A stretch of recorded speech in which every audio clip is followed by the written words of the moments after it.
दिवा म्हणे वातीला सांग मानव जातीला, दिवा म्हणे वातीला सांग मानव जातीला, सुख दुःखात राहा म्हणावं एकमेकांच्या साथीला।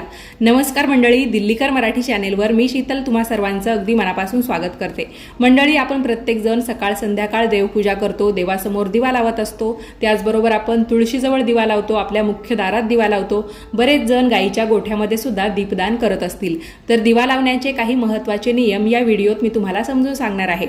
जेव्हा आपण देवपूजा करतो तर सुरुवात आपल्याला दिवा लावून मग करायची आहे। बरेच जण काय करतात, संपूर्ण देवांची पूजा होते आणि डायरेक्ट आरतीच्या वेळा दिवा लावतात, पण असं करायचं नाही। सुरुवातीला दिवा लावायचा आणि नंतरच देवपूजेला सुरुवात करायची। त्याचबरोबर दिवा ठेवण्यासाठी दिव्याला आपल्याला एक आसन द्यायचं आहे।